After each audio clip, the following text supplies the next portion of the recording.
Hello, today I want to show you how you're able to make your stepper flow vertically. For this example, I've created a stepper that allows my user to create an opportunity, create an account, and create the primary contact for that account. You can see the stepper moves from left to right. But if I would want my user to fill this out as if it were more of a checkoff list, we can make our stepper vertical. So let's save and preview so we can see how the default looks like.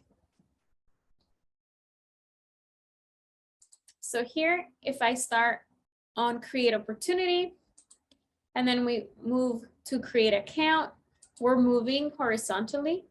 Now, if you click on your stepper and go to the settings wheel, click interactivity, and you will find vertical. Let's save and preview. Now my user is able to create the opportunity, the account, and the primary contact, and can see each one of these steps as more of a checkoff list that goes vertical.